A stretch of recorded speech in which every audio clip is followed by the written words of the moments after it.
Welcome to Talking About Sports. We're coming at you from the 2018 ACC Kickoff here at the Westin in Charlotte. I'm Taylor Davis, and I am joined by quite the crew here today, and we're going to break down all the ACC action for you. I feel esteemed.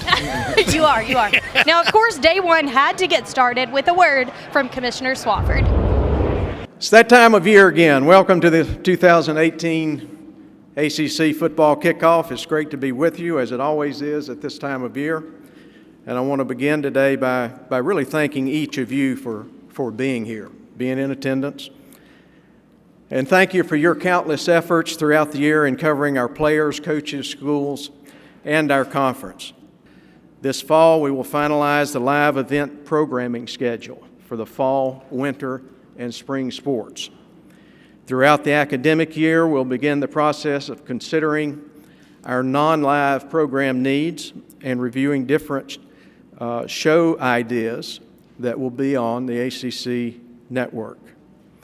And by next spring, we will have identified the talent for the programs that we create, as well as our lead game announcers for all sports. This past December was the first early signing day, something we've championed from the ACC for a number of years. And after visiting with our coaches this spring and as recently as this morning, it's been a positive addition to the recruiting calendar.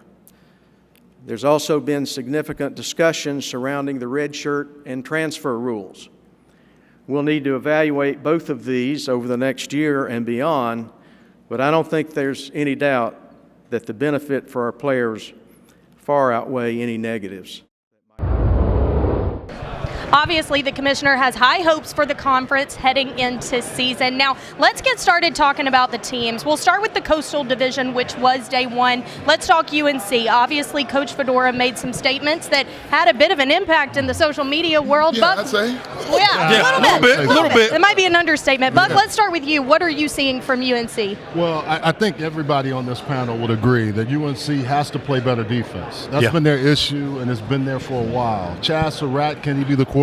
Can he be the guy to take that offense and go to the next level? But I think defensively is where I look at North Carolina being an issue for them, and it's been an issue for the last couple of years. They have to resolve that. Well, and then for me, I think they got to solidify the quarterback position. I mean, obviously they've had some injuries there. Brandon Harris was a piece of that puzzle in the past as well. Actually threw more yardage on interceptions than he did actually on the season when he did play his game. So, and Fedora known as an offensive guy, so he's got to find a way to get that offense going. But in particular to the comments that were made, listen, man, you're coming off of 2 years where your win total has gone down. First 8, then 3. That's not the time to say something that ruffles feathers at the beginning of the season, because now, if anything goes awry, people are going to be calling for it. And that's unfortunate because he's a good football coach, but you got to be careful some of the things that come out of your mouth. Taylor, fellas, for me, when I think about the Tar Heels, excellent points by all of you. For me, it's about expectation and distractions, right? Yeah. You got the Jumpman logo on the uniform. Yes, sir. There's some stuff in the news about what's going on with footwear and some off-the-field things. Then you look at the renovation of Keenan Stadium. Yeah. Now you got more people in there, more expectations, more revenues have been contributed. And then now Fedora makes these comments, another heightened sense of things. So do the players begin to feel that pressure with everything going on around the program?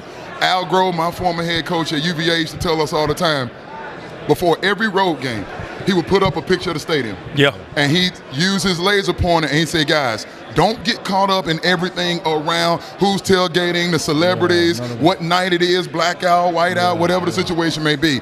It's still 53 by 100. That's all that matters on the interior. I hope Carolina's players remember the same thing.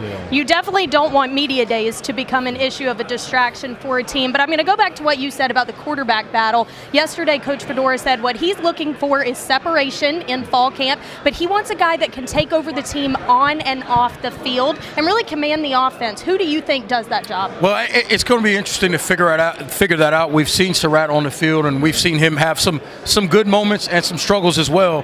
But the key to all of that, I think, goes back. It's intangibles with the quarterback position. Sure. I don't care what football team you're on. It's one thing to know that your quarterback can make all the throws, because that's why he's there. We know they can make all the throws and all that stuff. But it's, can you, A, make the reads, and then in terms of on the field, but then off the field, how do you lead? If you're a lead by example guy, that's fine. But how do the guys respond to the way you lead, the intangibles, your ability to make sure guys are where they're supposed to be, not just on the field when you call a play, but also off the field in terms of meetings and those types of things. So that's all important aspects of a quarterback. Well, the offseason is a paramount for that. Sure. Yeah. Who was conducting the offseason workouts? Who right. was getting guys together? Who was getting the offensive linemen on a Thursday or Friday to a barbecue at the house? Yeah. Those are the kind of things. Who won the locker room? That's You know, right. Coaches talk about that all the time. So Right. you can, whatever guy's name on the back of the jersey, whether it's Surratt, whoever, who's leading that team, and that's right. going to be essential for North Carolina. I'm of the mindset it doesn't matter who the quarterback is. It doesn't matter who the running back is. Ratliff Williams, we know, is a fantastic receiver as well as a returner. All that's fantastic. That offensive line, Buck. Absolutely. They had a ton of issues for the last 2 years. seasons, Yeah. largely Right. why they haven't had the success primarily on that side of the ball. So it doesn't matter who the quarterback is. That's a That good point. protection has got to get better, and for me, that starts with health. I don't know about y'all. I've been watching ball and playing ball a long time. Me too. I have never seen a year where 20-plus scholarship athletes on one team, one season, were out with injuries. If they can be healthy and they can be cohesive, the quarterbacks will have a shot no matter which one it is. And that's one thing that you have to really evaluate. When you have that kind of injury, that level of injuries, that amount of injuries, you have to look at everything in your program. You have to look at what they're eating, what the workouts are. You have to look at all those things. You have to reevaluate all those things. And listen, let's call it what it is. As much as we sit here and talk about North Carolina, to your point, the offensive line, let's look at the preeminent team in this conference right now, Clemson. They became a dominant football team because their defensive line overwhelms offensive lines. Right. That's how you win championships. If North Carolina doesn't get the offensive line figured out to be able to keep some of the better defensive lines, whether it's BC's defensive line, Clemson's defensive line throughout this conference, Florida State still has players. Yeah. If they can't keep people off whoever, to your point, whoever the quarterback is, if they can't keep people off him, they're not going to win many games. I agree with you guys totally. I think the defensive front, Aaron Crawford, it starts with him, but there's other guys. They have to play well. And I think we've been talking about that with North Carolina. You win these games now in the trenches. Absolutely. So That's if the O-line is unhealthy and they're not playing well on the defensive side, you're not going to give yourself any kind of chance. No. The emphasis on the line of scrimmage is definitely going to be a key factor before you even talk about the quarterback and the young receivers that they're dealing with. So definitely could be an interesting year for the Tar Heels. Like we mentioned, there were a couple comments made by Coach Fedora dealing with the safety issues. But then Coach Cutcliffe decided to make a comment about opioid abuse. Let's listen to what he had to say. We have bigger problems in football than concussion, but it's the most popular one to talk about, correct? I don't want to bore y'all with the other problems because it would. I mean, what you said, painkillers? I mean, what do you... Absolutely. The opiate epidemic is a part of it. Absolutely that the most in the South, my biggest fear and the thing I watch the most is heat illness. God forbid we lose a player on the spot and die. So obviously the coaches gave their input on some of the bigger matters, but let's get back to the field and talk about Duke. Last year, a bit of an up and down year for them, and a lot of it was reflected in the passing game. Those numbers were really obvious between wins and losses. I spoke with Daniel Jones, who said he is making the effort to become a more consistent passer. What are the problems that you think Duke needs to focus on right now? For me, we got to start with the quarterback position. I was high on Daniel Jones 2 years ago. Sure. He was trending, former walk-on, we know that. He was trending in the right direction. I thought this was a guy, especially under the tutelage of David Cutcliffe, that if he could take the steps and matriculate his way, understanding the offense, the nuances that go into being productive, I thought he could take. Last year, he regressed. I don't know what happened. And apparently he was injured, and the coaches started telling him to protect himself. Yeah. Sure. You can't do that in this game. Yeah. You got to be who you are. Now, you can be smart about the way you play, but when you start chipping away at any position, you start chipping away the guy's instincts, you're asking for a player to compromise his true ability. We just talked about offensive line play. They haven't been good up front. And that's coming from themselves. Yeah. So they know, and I think he was not only trying to protect himself, but he was trying to protect the offensive line. Now, they have to do a better job. I saw them in spring. The running backs and the line have to do a better job. And that's going to be if that doesn't happen for Duke, that's going to be their problem. Daniel Jones is a good player. If he's healthy, he can throw with the best of them. And I saw it in spring, a healthy Daniel Jones. But if he's not healthy, that team doesn't play well. Now, what I will say about Duke, their defense is going to be good. Well, how many years ago did we have to say Duke's defense? Right. Well, that's right. Well, and you just hit the nail on the head. I think for this defense, they're solid in a lot of areas, but their strength is the secondary, particularly at the corner position. Mark Gilbert from Charlotte, Absolutely a fantastic corner, does a great job. What I like about him is his instincts in zone coverage. They essentially match his ability in man coverage. When you watch this kid play, he's very fluid in his movements, really, really good player. They're going to need more. What they need on that defense, though, those guys are going to have to make even more plays because they're pretty good up front, but they're not. That group up front is not those type of guys, obviously on the level of a Clemson or anybody like that. Yeah. So they're going to need those guys on the back end to be able to hang on a little bit longer and make some more plays in the back end. I think Mark Gilbert's the type of guy that can do that. Turnovers are going to be key. Tackles for losses. Making people play behind the chain. Off schedule. They're not a big defensive front, so they rely on getting after you and forcing you in the bad play. And I think the guy that's going to be the heart and soul of that effort, Joe Josh Harris is an NFL guy. Yes, sir. A lot of scouts are telling me he could potentially get a first-round grade. Right now, he's in the mid-rounds. But this dude here has all the potential. He's big. He can cover. He's solid at the point of attack. He knows his responsibilities. Very smart, cerebral. This is a guy that we need to watch out to be potentially ACC Defensive Player of the Year. He's got a Hemi motor, right? Yeah, he got that Hemi heart, Giles Harris led the team with 125 tackles last year, 16 and a half tackles for loss.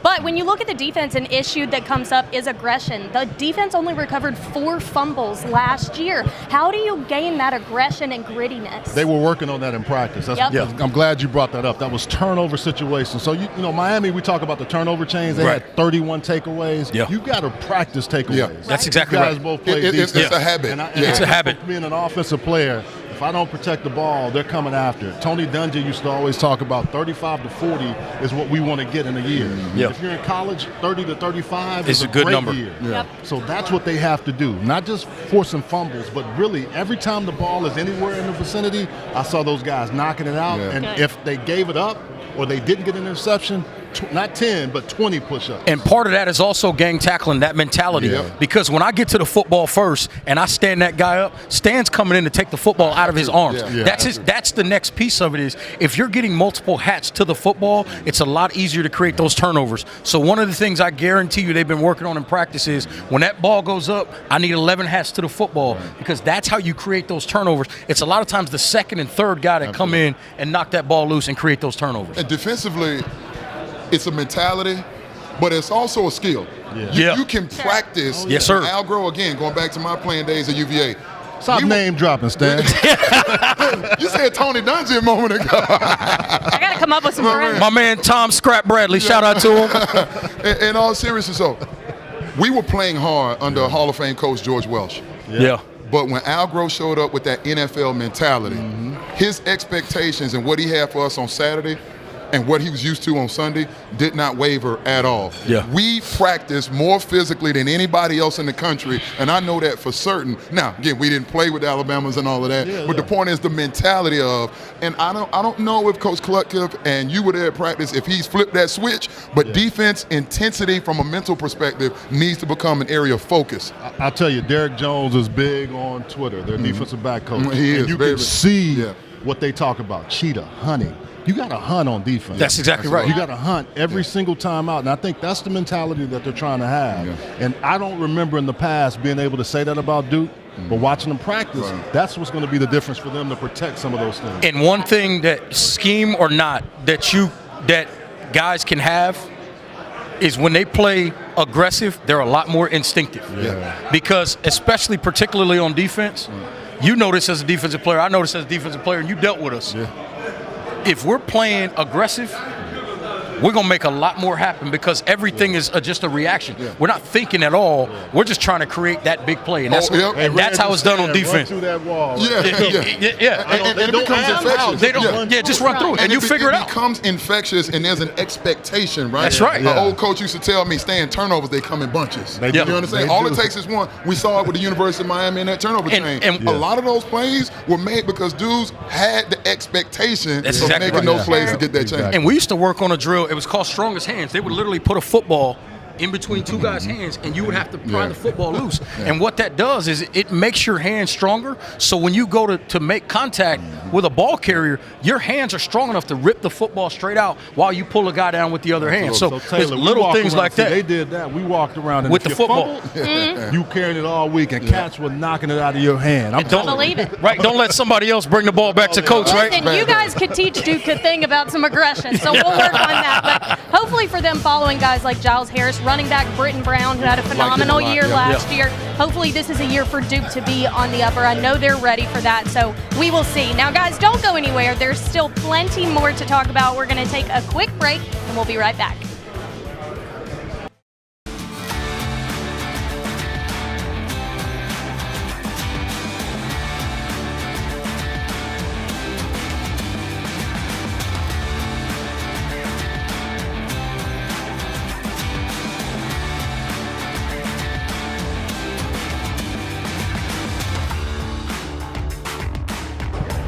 Welcome back to Talking About Sports. I'm Taylor Davis, and we've got another school we want to talk about, and it's going to be a little tough for this guy, but let's talk Virginia.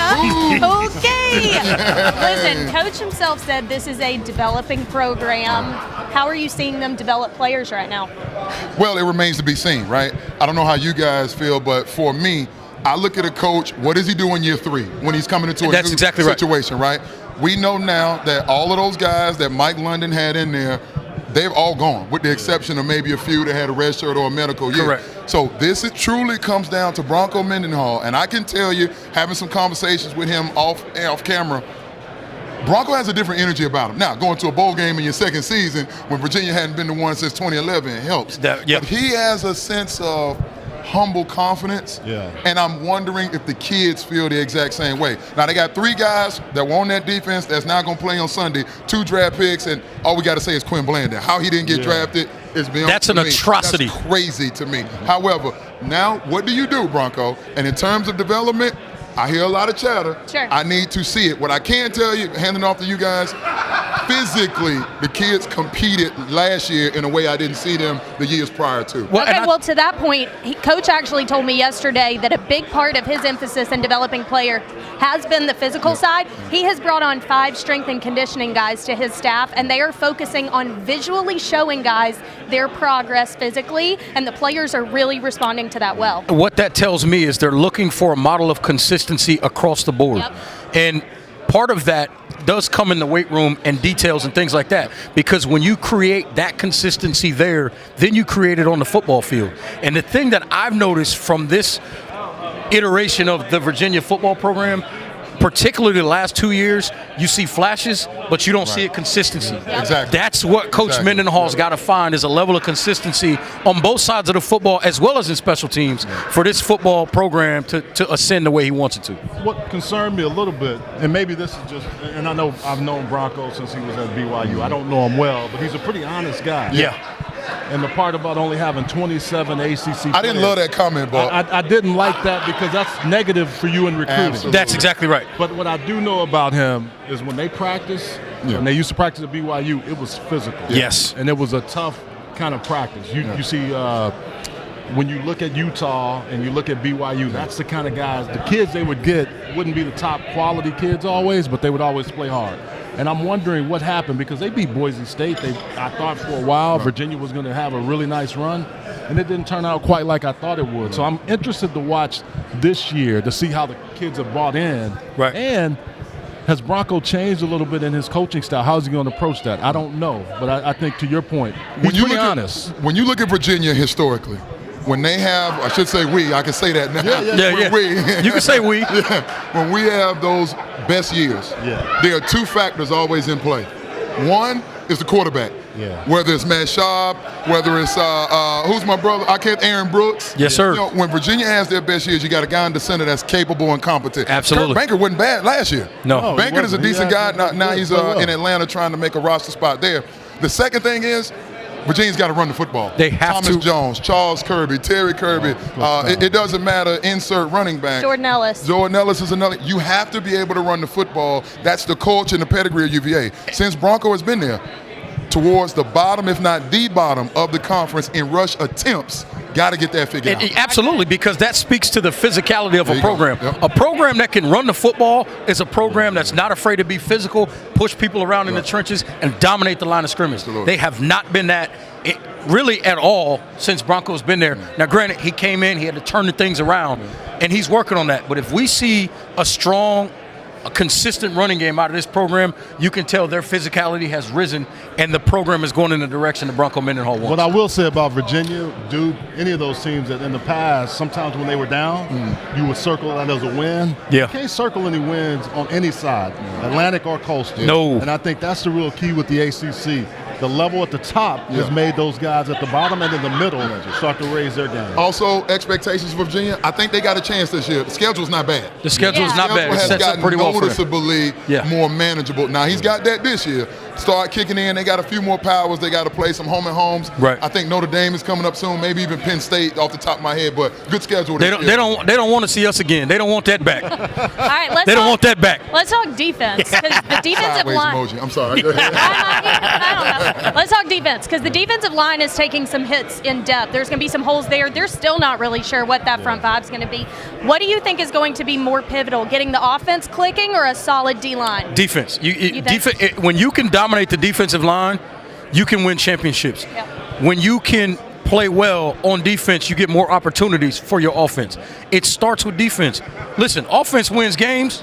I respect you, tight end. But defense, that's championships. Sure. And at the end of the day, if you don't have let's think about the last few national champions we've had in college football. People might if you want to go back to Ohio State and talk about that quarterback situation, at the end of the day, that defense was still dominant in that playoff run.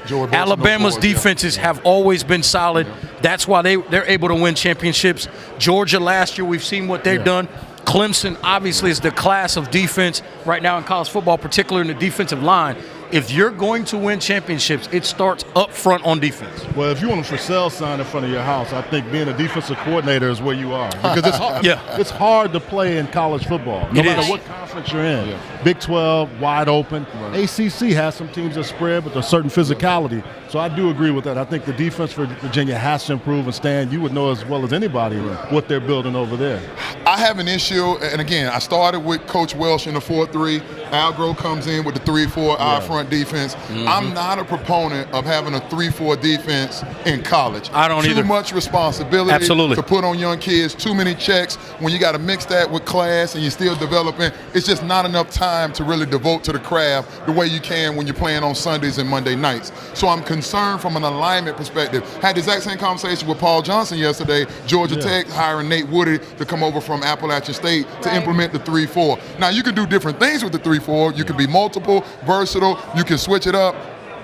I just don't know if Virginia is responding, because to that 3-4 to work the way that it needs to work from an epitome standpoint, you got to have a hell of a man at that nose, and you got to have a freak at that outside linebacker. Yes, sir. And those are two things that haven't been on the roster since maybe Ahmad Brooks has left. Well, and that's a lot of thinking. And speaking of Ahmad Brooks, played against him all the way back in high school. I've known Ahmad Brooks a long time, and he was one of those guys that was a twitchy, kind of a freaky athlete, which is why he was so effective in a defense like that. And to your point, to play against a 3-4, as much as it might be difficult for an offense to figure out who's coming where, as you would know, it's just as difficult sometimes for a young kid to figure out what he's doing at that outside linebacker spot. And then the second piece is, to your point, that nose tackle, that guy's two-gapping all day. That's a lot of thinking and a lot of responsibility. That's grown man ball right there now. That's grown man football, and it's hard to do when you're 290 pounds. Absolutely. That's why guys, Gilbert Browns, those type of guys, survive so long, because they're 320. Well, think about it. The 4-3 is a staple, but also the 4-2-5, where you've got a hybrid guy that can be the safety, come down in the box.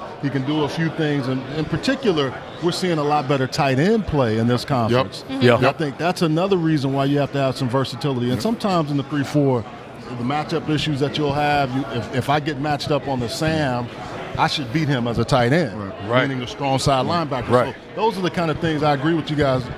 But I think with Virginia, is figuring out their identity. Getting back to understanding who they are. And there are still a lot of question marks for Virginia, so we'll see what they can put on the field this year. Still some stuff up in the air. It'll be exciting to see what they do. Let's go down the road a little bit. Virginia Tech. That's a bad word. Bad word. Sorry. They made some splashes last year. Can they do it again? Yeah, I think they can. Listen, anytime Justin Fuente's involved in an offense, you know they're going to score You're in a points. good spot. As far as I'm concerned, I'm not saying he's similar in every aspect, but there's a couple guys in this conference that really know how to dial it up. I mean, obviously Willie Taggart coming in the conference now, Bobby Petrino as well. Fuente's right up there with those guys in terms of coming up with schemes and different things offensively. What I'm worried about with Virginia Tech on defense is where they've hung their hat for years, all the way back to the Beamer era. And what they've dealt with in terms of some guys graduating and some other attrition in the defensive backfield, to me, is an issue. Number one area of concern for me. Absolutely, because what we know, one thing that always works out for them is defense. Whether they're blitzing, whether they're sitting back, we know Bud Foster is going to have something dialed up for you. But on the back end, if those guys are not right, Bud Foster can't dial up some of the things that he's notorious for dialing up. If I look at any of my magazines where I go and highlight and chart, I've had to scratch out names. I don't even want to say names on the defensive back secondary for them right now. They don't have one returning starter. They don't know. Well, and I think by the grace of God, Josh Jackson is able to come back because that He would was. have. Oh my goodness! So I'm just saying, from a standpoint of keeping your team in order, the lunch pail. I don't know where that lunch pail is. It's a whole bunch. I just saw a whole bunch of screws on the ground. I'm not sure the lid is anywhere. Guys, everything we said is spot on. But what is another staple of when you look at a Frank Beamer, Special teams. Fuente team? Special teams. Second thing, Virginia Tech runs the ball with the best teams in the country on a per-play basis. Yes. They have not been able to run the ball for the last 2 years. Exactly if you remember my man, not Josh Jackson, who was the kid that came over for Fuente's first year? Logan Thomas. No, after him. The guy's name is skipping my mind, but he led the team in rushing as a quarterback. That's right. Right? So now where's that running back production going to come from? They don't have a running back on the roster. I think I saw in one of the magazines, but they haven't had a 1,000-yard rusher at a running back since like 2013. That blows my That mind. can't happen. Because they had a stretch. If I remember right, it was they pulled a. I go back to the Miami stretch in the early 2000s. They had about 6 running backs in a row that started for 1 year, ran for over 1,000 yards, and went to the NFL, mainly because Frank Gore was coming off an injury and was going to be the starter anyway. People forget that. Frank Gore was supposed to start about 8 years in a row. Clint Porter said that's why he left early. James Johnson, you can go on Willis McGahee, that whole list of guys. Virginia Tech had a similar situation for about 4 or 5 years between about 2009 and 2013. They had that same stretch. And then all of a sudden, it fell off. And they have not been able to run the football. They kind of have that same issue. There's several running backs, McLeese, Fox, Holston. The list is there. Injuries. It's an issue of establishing. And McLeese actually not there anymore.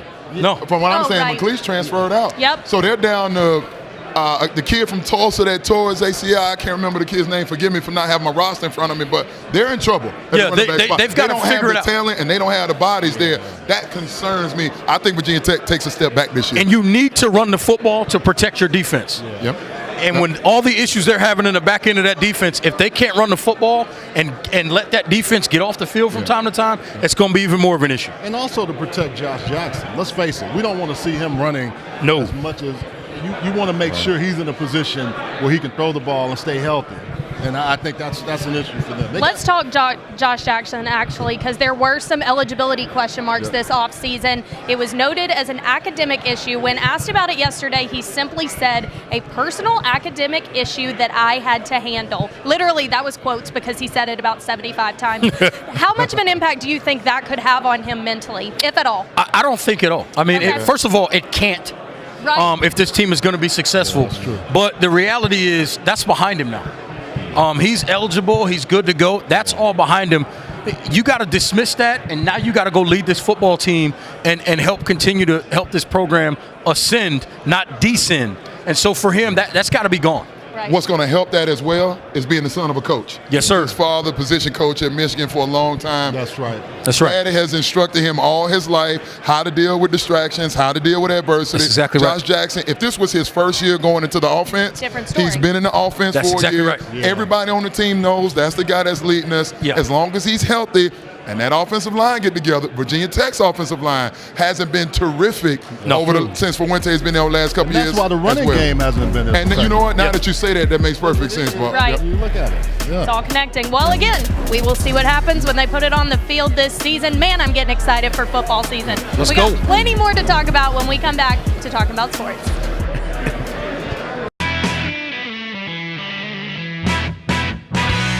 All right, welcome back to Talking About Sports. We have our great food here at the Dilworth Neighborhood Grill. Steak nachos, some Mediterranean wings. The Wisconsin Bucky Badger beer cheese. Want to thank James King of the Dilworth Neighborhood Grill. Always have good food here at the Dilworth Neighborhood Grill, right? You want to watch this coming up right now? I saw the dishes. Oh, yeah. I ain't fighting no more. I'm about to watch this food come in. Right on, right on. Charlie Leonard won his title on ABC. Great food as always here at the Dilworth Neighborhood Grill. Got the Reggie Walker William Wilson wings here. Man.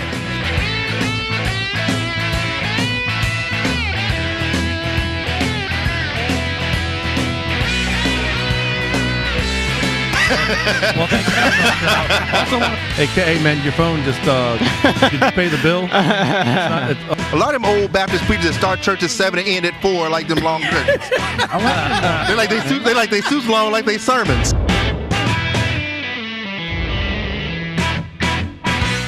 You can't even wait, JT. I know, man. No Looks reason. too good, man. Go, Mike. 20-second TV time. There you go. This is Talking About Sports here at the Dilworth Neighborhood Grill.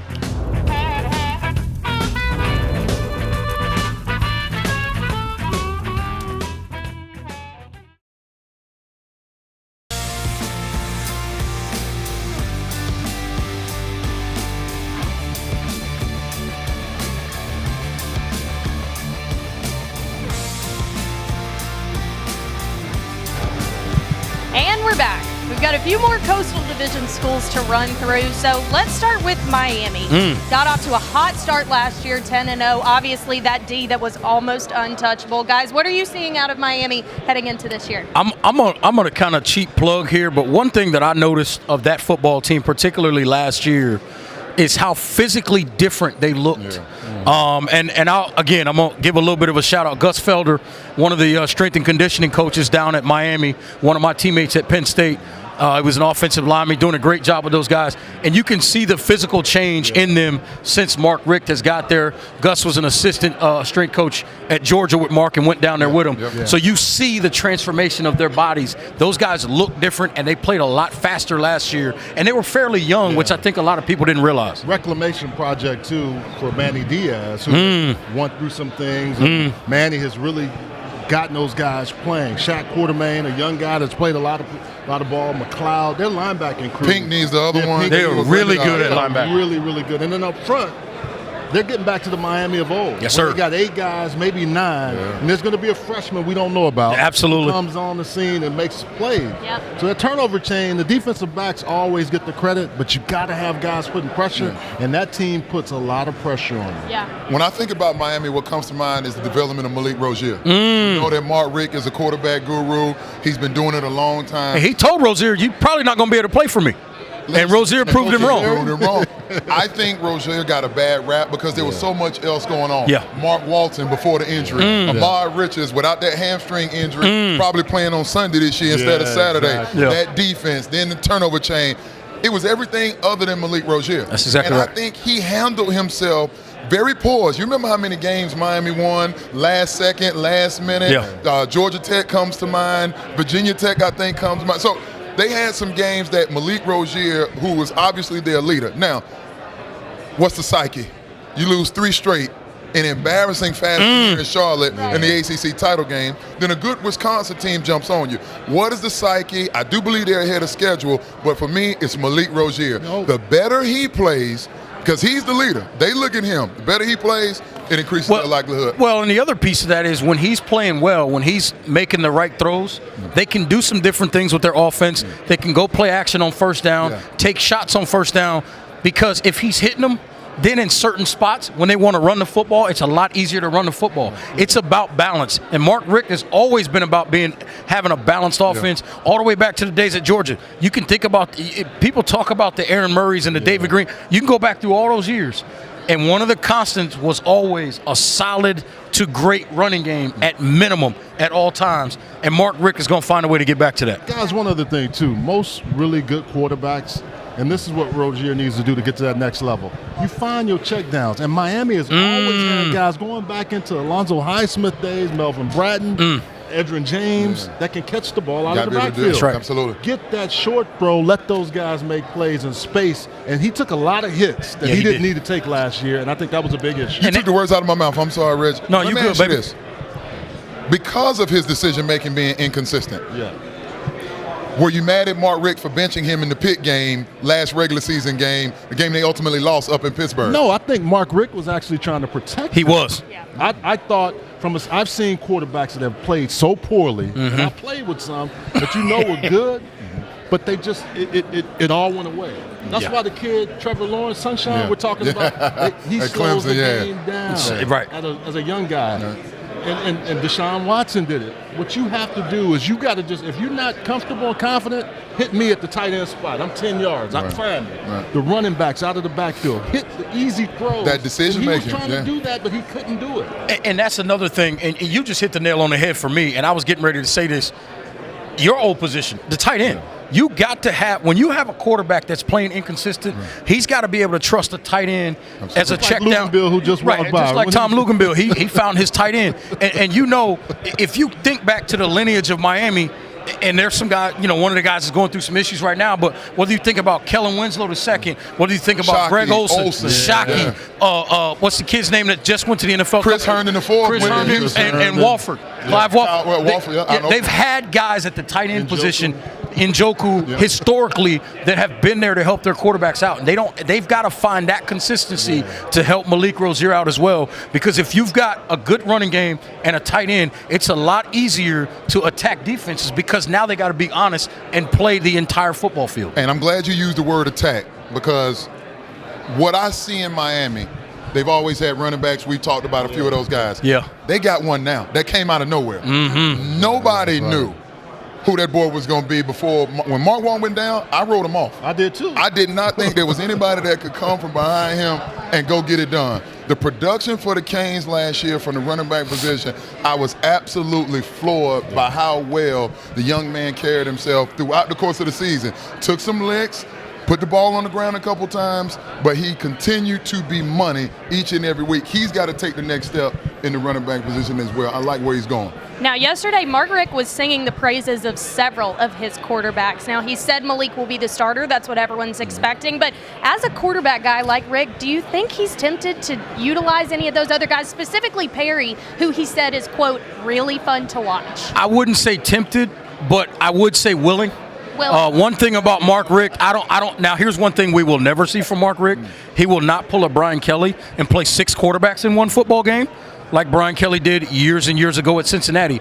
But Mark Richt, if he sees that, Malik Rozier has done enough to give away the job, or to your point earlier, a guy that can't protect himself in a game, he'll go to the next guy. Other than that, if you're playing consistent football, he'll keep you on the football field. And I think against LSU, it's going to be interesting to see what they do with that quarterback position, because a lot of times early on, what we would do at UCLA is play 2 series for the starter, 1 for the young guy. N'Kosi Perry get a chance to get any snaps in that LSU game. That's going to be – I'm curious to watch the progression if Rozier struggles at all. And it's interesting you mentioned that, because I think one of the pieces to something like that is actually, and not to change the subject, it's actually the new redshirt rule. Because now you don't have to do it in that first game or against a really good LSU football team if they're not ready. You can wait until you play an FCS opponent or a lower level opponent on your team. The second week, but since you have 4 games to kind of play with, I would want to see if this kid is all what he's advertised. And then the thing is, if Rozier is playing well, then maybe they don't even mess with it. So that's an interesting thing that's going to happen. Let's not underestimate the kicking game. We know Fiegel's son is back, but they lose one of those kickers. Let's see what happens. Kicking game cost Miami and made things a little closer than it should have been down the stretch also. And Miami has historically had a kicking game that's been effective. I think back to Matt Bosher, that kid – not only would he kick, he also punted, and he'll knock a guy out on special teams too if they thought they were going to run a kickback. So Miami, that's that toughness that Miami had historically, and I think Mark Richt is on the way to restoring some of that. A lot of hype around this Miami team heading into this year, and that season opener is one of the ones I'm most excited about against LSU in Jerry World. I mean, that will be a true test for the team. And yesterday they said it's important for them to start fast, finish strong. They said they only did one half of that last season, and obviously we saw that with the 10-3. So excited to see what Miami can put on the floor. Now let's talk about Georgia Tech. We tapped into this a little bit earlier, bringing in Nate Woody. They're changing up the defensive alignment. How do you think that's going to help them? Well, it depends on, we know they're not doing a two-gap scenario, and from what I understand, spring ball went well. Nate Woody has decided he's going to simplify the scheme as much as possible so guys can just play fast. I like the 3-4, again, that it's versatile. You can come from a lot of different angles with it. You never know where that fourth or fifth rusher is going to come from. I like that. They also don't have the bodies to run a traditional two-gap type of defense. That's true. And from what Paul Johnson tells me, they can't even recruit. Those big behemoths, 315, 325, they're going to Clemson, they're going to Alabama, they're going to LSU. They aren't coming to Georgia Tech. So with that being said, I think it's a good idea since they've decided to go down that train. I just wonder if it's a good move right now, right? Yeah, you can simplify the 3-4, but let's make it simpler than that. Just run with kids running high school and run the base 4-3 and be done with it. Yeah, and I think the other thing that's going to be important for this football team on offense, we know what they're going to do in terms of running the football. But one of the things that they used to be really efficient with is when they did throw the football, they got a chunk. And they've got to get back to that. And they've got to be consistent with that, going back to all the way back to Calvin Johnson and the other kid, Stephen Hill. They've always had those receivers. You look up and the kid has 50 catches, but he's got 900 yards because he's averaging 19.5 yards a catch. They've got to get back to being efficient when they do that. -5 in turnover margin. The A-backs weren't good. Taquan Marshall has to protect the football. Usually in this offense, ball handling skills are efficient. They have to be efficient. Yes. And I think that was the issue for them. They have to get back to protecting the football. Paul Johnson talked about that in the spring. He talked about it here. If you don't protect the football in that offense and keep it away from people, that's where they get in trouble, and they got to do a better job. I like that. To that point, defense, you got to be able to do same mentality. Only 17 sacks as a team last year. That's unacceptable. 10 tackles for loss. They're hoping this 3-4 penetrating style, they'll be able to make some plays behind the line of scrimmage and put some pressure on the opposing offense. Clemson had 7 in a game last year. If they had 17 in a season, that's a problem. Right. They were emphasizing the need to give the secondary time to adjust, so maybe running that 3-4 will give them a little time. We will talk more about the Coastal Division coming up next.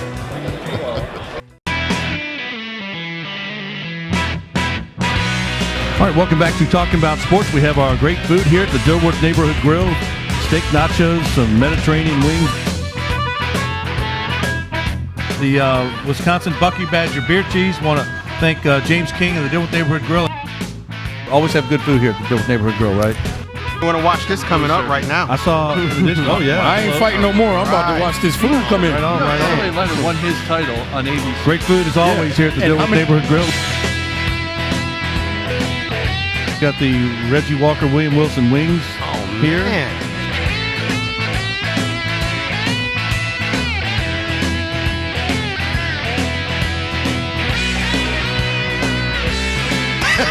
Well, thank you. Hey, man, your phone just did you pay the bill? A lot of them old Baptist preachers that start church at 7 and end at 4 like them long churches. They like they suits long like they sermons.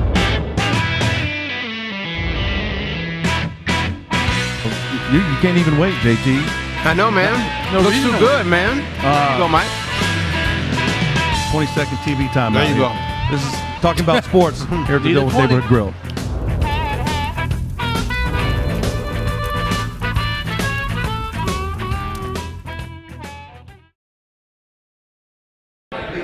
And we're back at the 2018 ACC Kickoff. We've got one more team in the Coastal Division to talk about, and it's Pitt. Now, obviously, there are some worries when you look at Pitt. Let's start offensively. We saw Kenny Pickett develop late season, but that O-line gave up 31 sacks. What's the biggest adjustment the offense needs to make?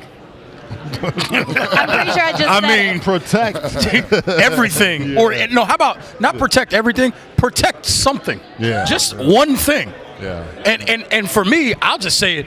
To me, Pitt's biggest concern is my Nittany Lions rolling in there on September 8th. That's got to be their biggest concern, because that might be Thump City. Because let me tell you something. The defensive front of Penn State against that Pitt offensive line, like you just talked about, that was the issue.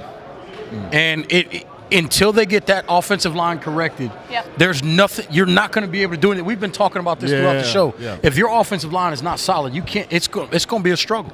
The other struggle, too, for me is their defense hasn't played particularly well for a guy that is a defensive guru. Bingo. Right. Dwayne Hendricks is a guy that has to play better. They have to play better on all levels. Yeah. And I think they had some players, and they've had players over the last few years. Those guys have gone on to the next level. I want to see them play better defensively, and Pat Narduzzi, that's his area. I've got to see that. The offensive line, I come back there. You know, they lose 3 starters. They only return 2. Now, maybe that's addition by subtraction. You give some other guys an opportunity to grow, and you get them in there.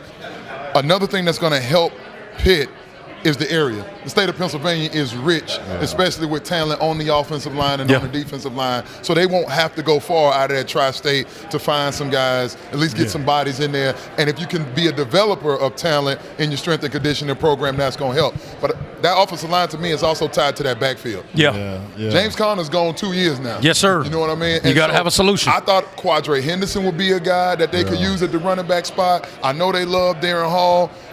He returns. Quadre Olesen, I thought, was a guy that was going to get more carries. I thought so too, I don't know if he was in the doghouse or what happened there. They've got to find a solution, a steady dose of one specific running back to be your bell cow, and maybe that get some rhythm with that offensive line. Yeah, and I think both of your points hit home. When you talk about that recruiting concept in that area, it's one thing to not get guys that go to Penn State or Ohio State.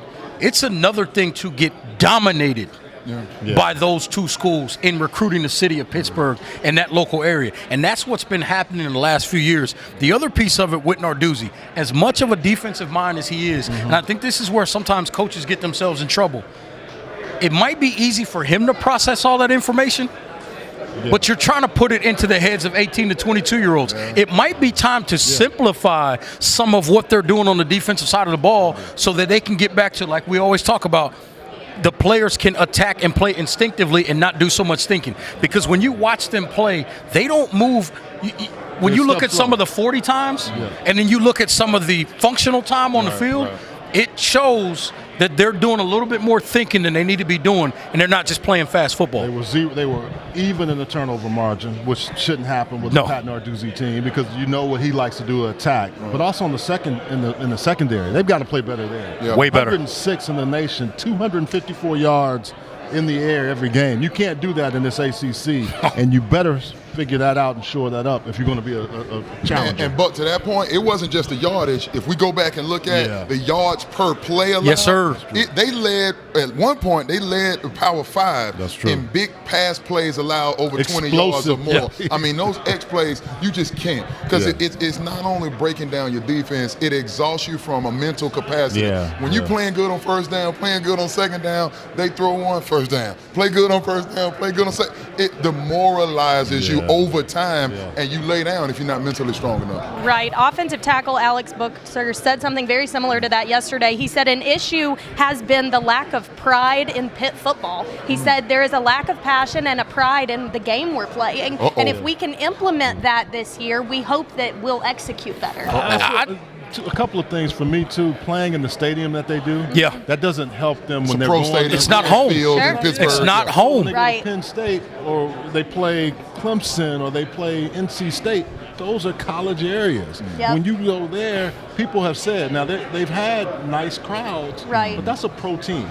And I think that's the one thing that they're trying to manufacture. I have heard, and maybe it's a little spin factor from my alma mater, Penn State, but I have heard that there are 10,000 Penn State fans that are season ticket holders at Pitt just to go watch the Penn State game. I believe. I can believe that. I believe. That's a problem. You should not be able. That many people should not be able to get those tickets. And let's That's not a problem. sleep on Pitt football now. And Pitt football has when a we start talking about the list of deep guys history. on NFL rosters that Yes, have sir. made an impact. The Larry Fitzgerald, Darrell Reeves retired this week. Aaron Donald Got a guy is here another that's walking guy. around Steve Israel. I mean, Steve Israel, there historically have been a ton of guys that come out of that program.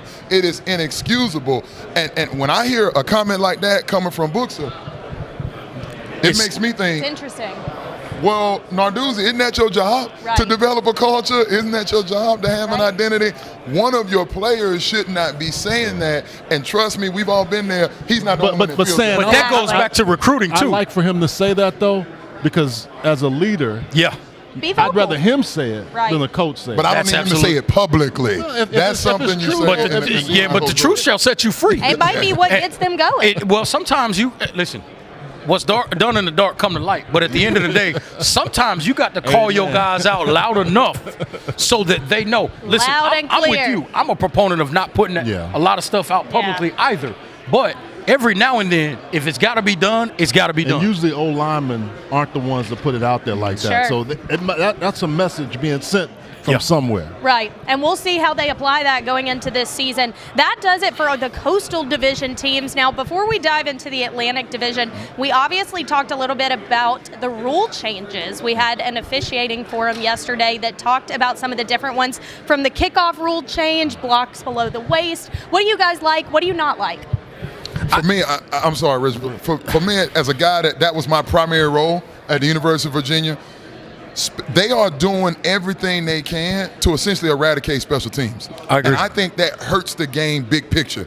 At some point, we've got to become comfortable with the fact that the game of football is brutal. It's there violent. are going to be injuries. Right. You can only limit this thing so much. And I fear when you take a phase of this thing, offense, defense, and special teams, you start compromising that chips away at the integrity of this game of football that we love.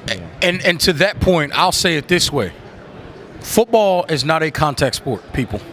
It is a collision sport. That's just what it is. Right. It is violent. All three of us sitting here, we played the game. Is there more information out there about what it could have done to us now than when we played? Right. Yeah. But I'm willing to bet, as the three of us sit here, we still would play. Absolutely, And I if we would. could play right now, we'd go back and play some downs. Let me spin that forward. They were, Larry Fedora may have been trying to say what you guys are saying. I also think there's a lot of different things, so you can't do it in the press conference. No. But one thing you can say, and I've thought this often, if the helmet manufacturers know that there's technology out there that can stop auto racers from actually, normally it's the impact here when you think of things like that. It's not the head. So there has to be a way that they can protect the head even more so than what they're doing. That's a whole nother topic. Yeah. But the other topic is, football taught me almost everything about how to fight through adversity, how to be tough, how to do all those things. Work with people. And it's one of those things, you work in locker rooms with some dudes you don't necessarily love, but you got to play with them. Because that's real life. That's real life. That's real. That's real. I want to come back to the point that you made about the helmet manufacturer. Yeah. Because to my understanding, the manufacturers have rolled out other models.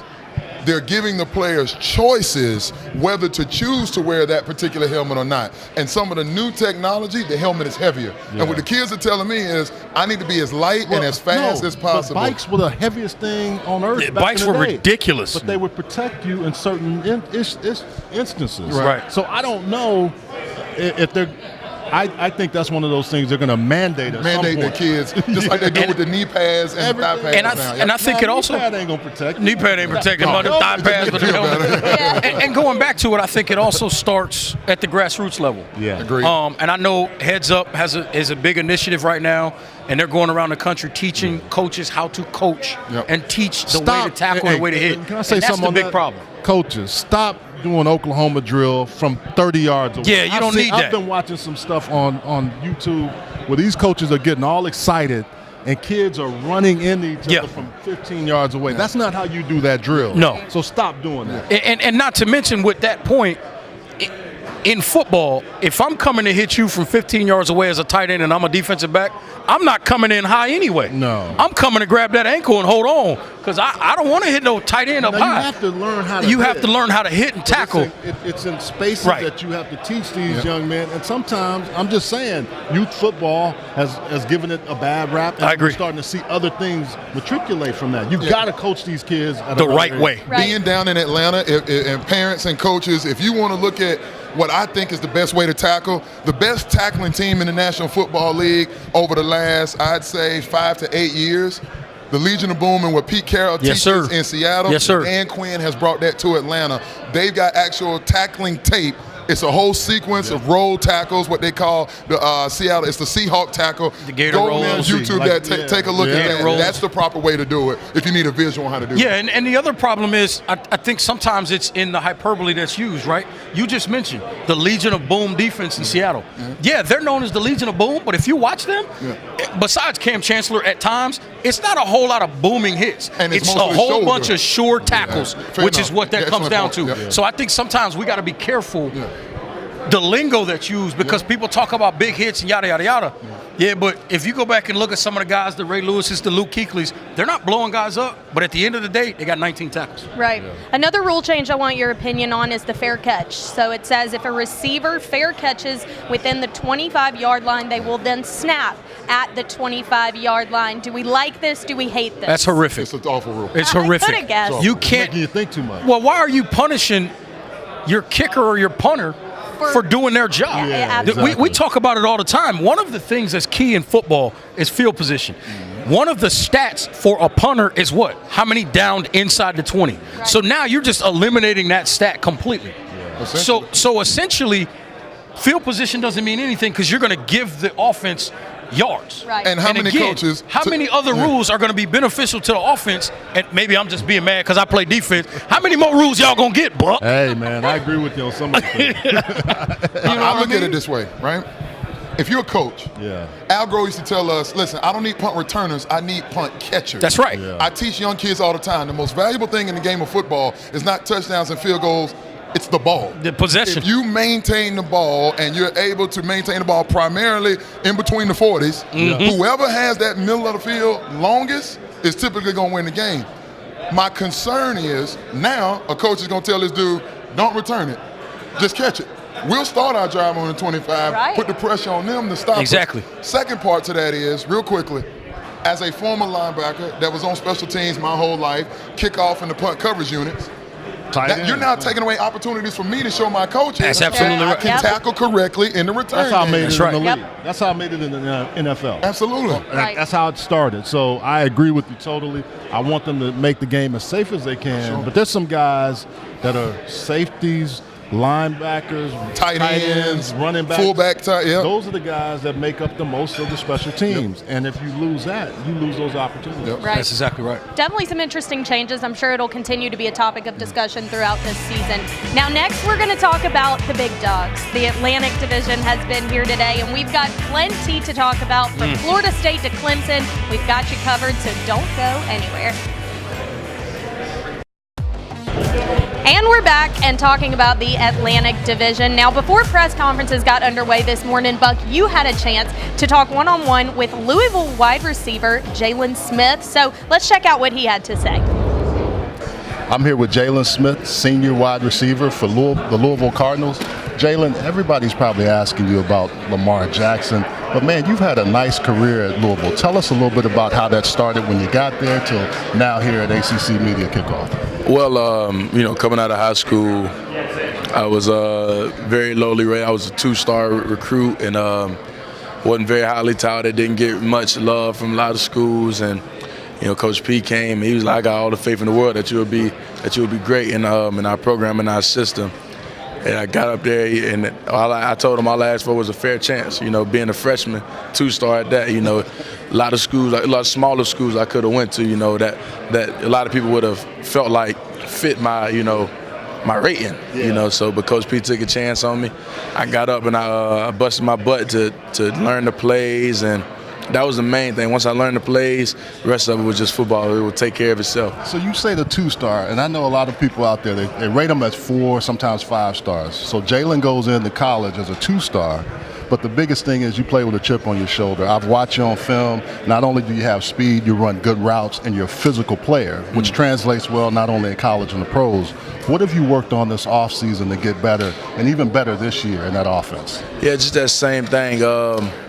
More so, getting in and out of my breaks. Like at the top of my route, I'm really good in most of my routes.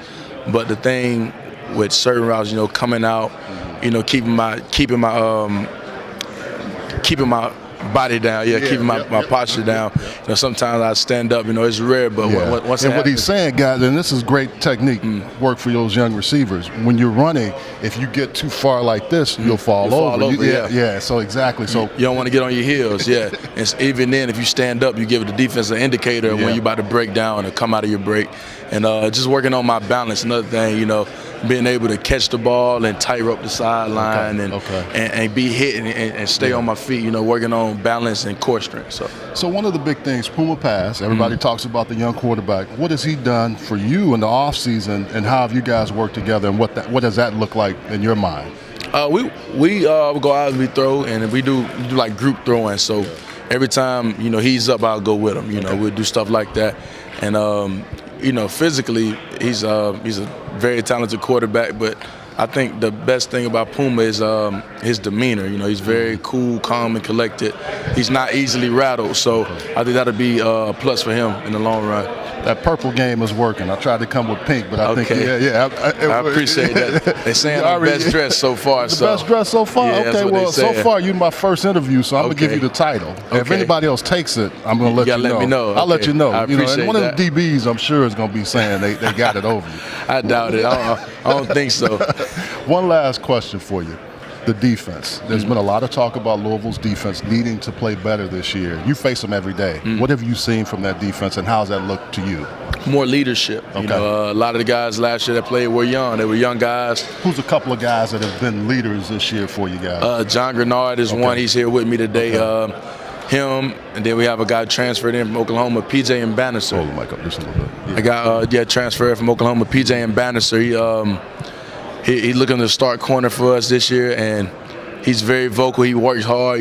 I think more so his appearance, how he shows himself, shows up more than what he says, and he's a leader by example. And all the young guys that played last year, like Dorian Etheridge, Russ Yeast, they're all coming into their own. Like Russ was thrown in the fire. Russ played receiver in high school, and converted to corner.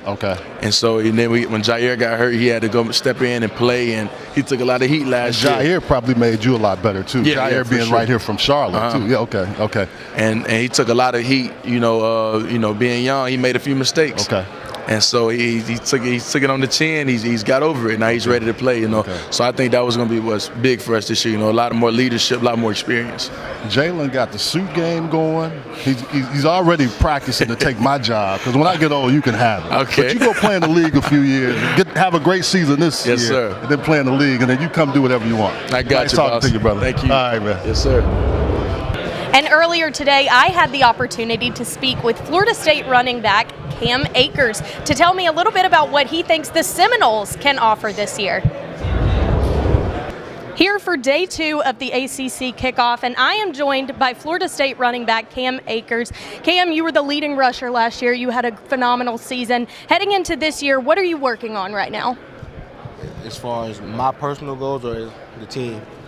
Let's start with you. Me, I'm working on just breaking down, being able to break down film and identify the defenses, and faster, being able to do that faster, and just that I feel like that'll help me. It'll help the game slow down a lot for me when I learn how to do those things. And as far as the team, just holding each other accountable and just working. That's all we can do, and get ready for Virginia Tech. You mentioned being able to slow the game down. As you face some of the tough defenses that are in this conference, how important is it for you to slow the game down? Oh, it's definitely important knowing what you're doing almost before you do it. So watching film is important, and just preparing and practice, that's definitely important. That's definitely something that we taking serious right now.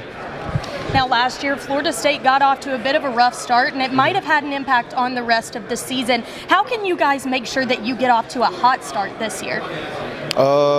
Just continue to work. Nothing guaranteed, in the grand scheme of things, but just continuing to work and doing what Florida State do, and that's playing football, playing Florida State football.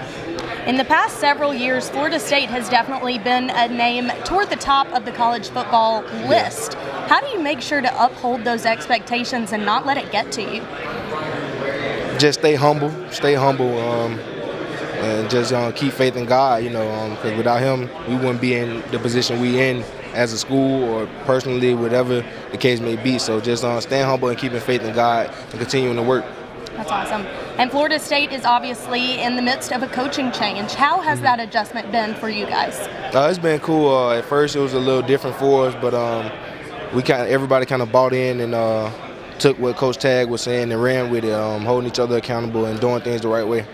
What kind of an impact do you think Coach Tagger could have in the conference? In the conference? Yes. I think he can have a big impact just with his offense and the things he do and the way he do it. I feel like he can have a big impact in the conference. What do you want people to know about Florida State heading into the football season? Florida State football back. It's not a lot to talk about. Just go play football, but we back. You'll let the play do the talking? Yeah. I like that. All right, best of luck this season. Thank you.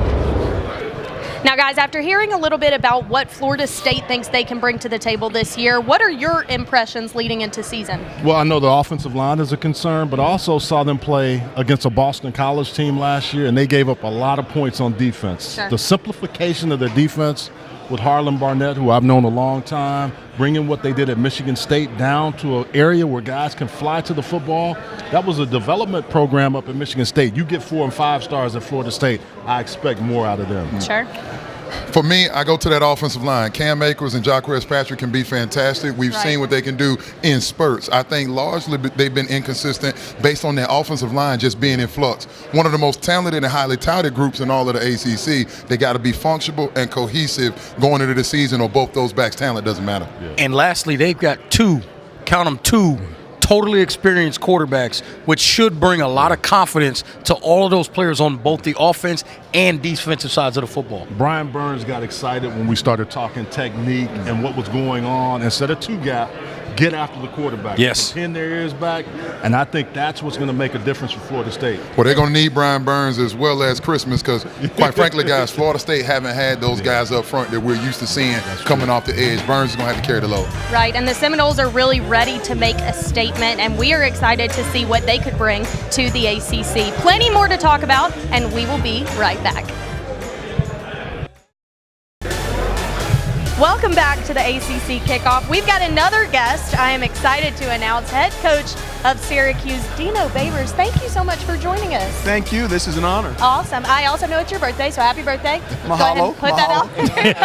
All right, Coach. Now you've had Coach your is run. 25 again. Exactly. You've had your run in the media circuit so far today, and one comment that stood out to me today was that you said this is the best O-line you've ever had. How imperative is that going to be for your offense this year? Hopefully it's going to pay off big dividends for us when you start talking about playing football in the ACC and then playing football in the ACC Atlantic. Right. It may not be as productive as everyone else sees it, but I know that we're as deep there as we've been. We think we can go at least 8 guys deep. We think we've got 5 fantastic starters. And now we at least got some guys that can show up.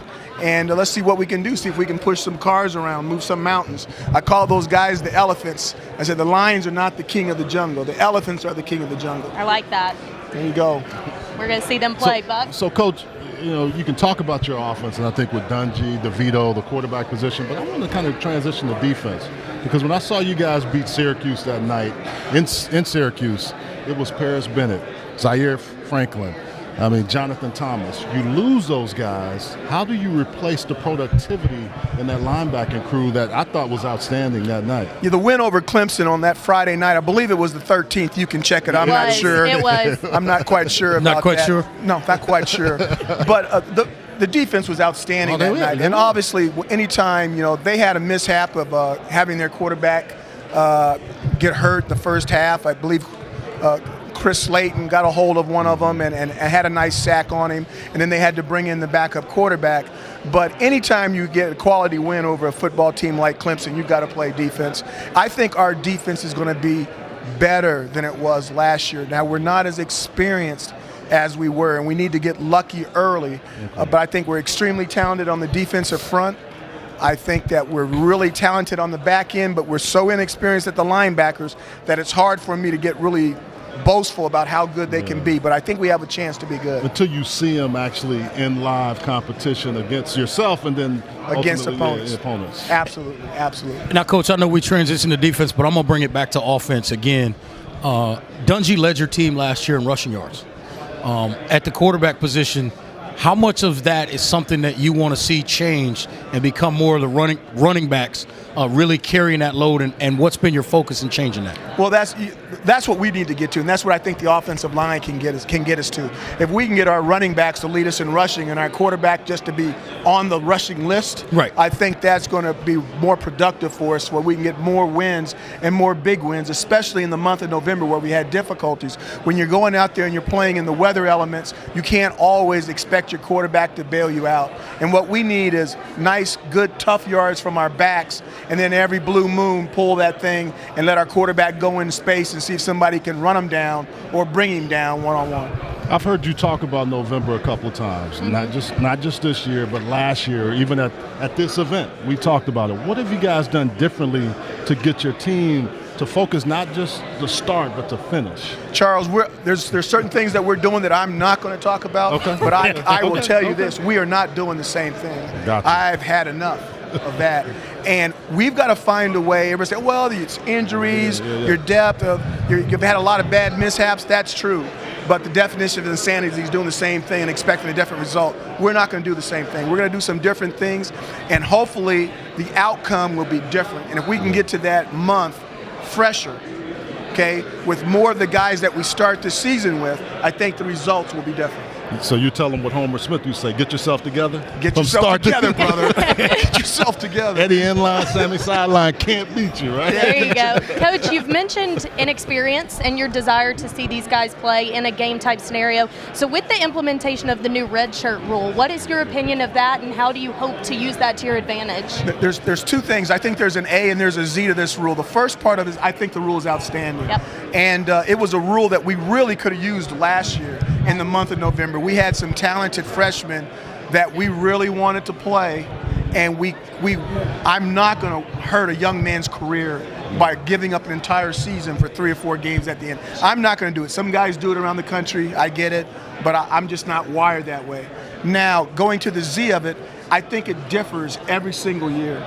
So based off of where the depth of your football team is, you may have a lot of depth, and you may not play freshmen in that situation. You may have a limited amount of depth, and now it gets to November and you may play those freshmen in that situation.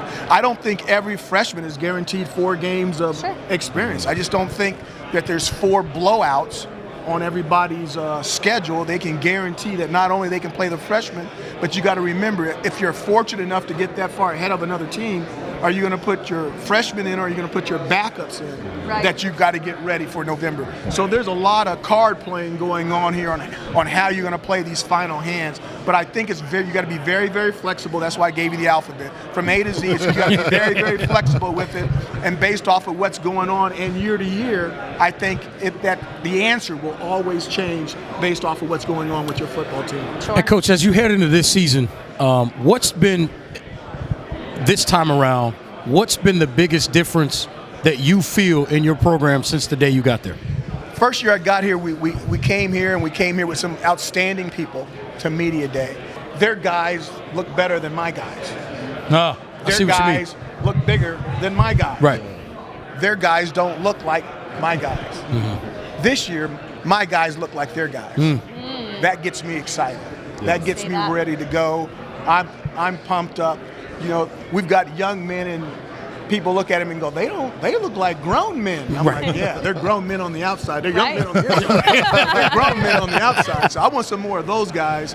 And let's see if now that I think we match up better with some of the people we play. Got to keep them on the field. The depth is not still exactly where we want it.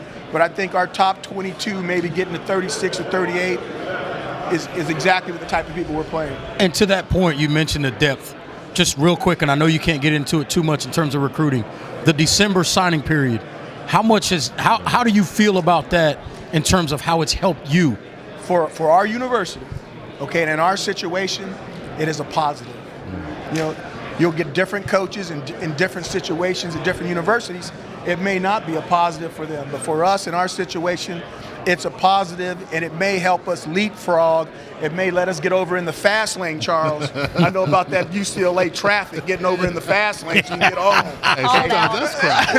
So allow us to get over in the fast lane and run some of these guys down, because some of these schools have got a fantastic head start on us in the ACC. One last question for you, too. I know there's some stadium renovations. I heard that you don't want to let the air conditioning be put in the loud house. So tell us a little bit about that, because that's a sign of growth when they're doing things for the football program, and they're also making renovations to a Carrier Dome that's aged, but it's a loud place when you guys are playing well. Well, we got this. We got a checklist. We let certain people talk about certain things. So they're going to do certain things to the dome. They're going to change the seating, brand new scoreboard, new facilities for the fans. The bells and whistles and all that kind of good stuff.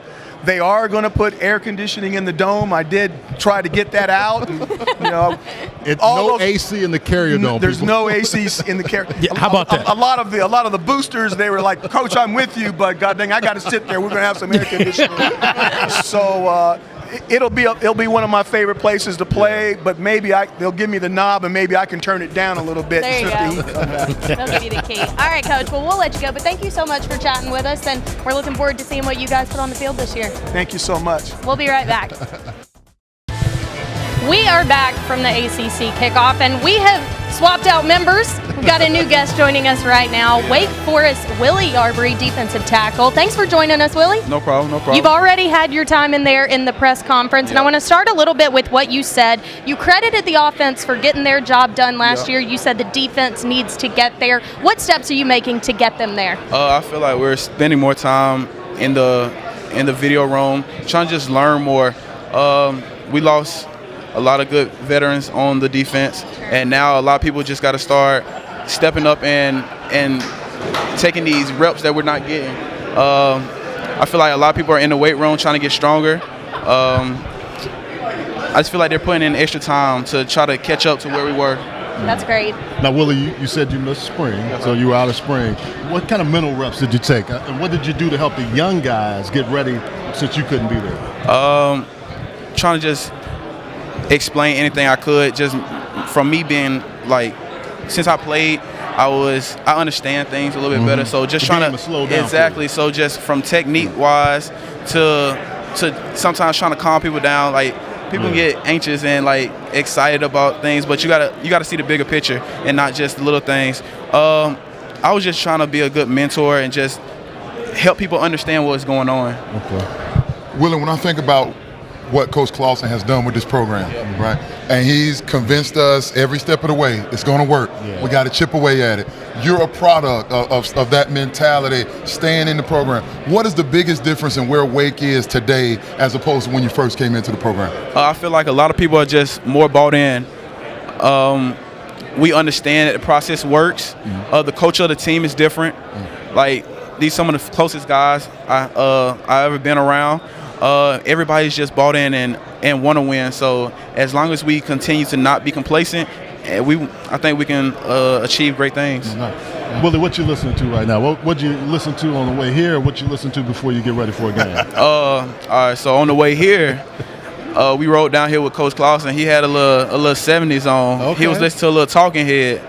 That's not my favorite, but I listen to it anyways. But on my playlist, or before a game, I like to listen to a little R&B. I'm an old head, you know. Okay, old school.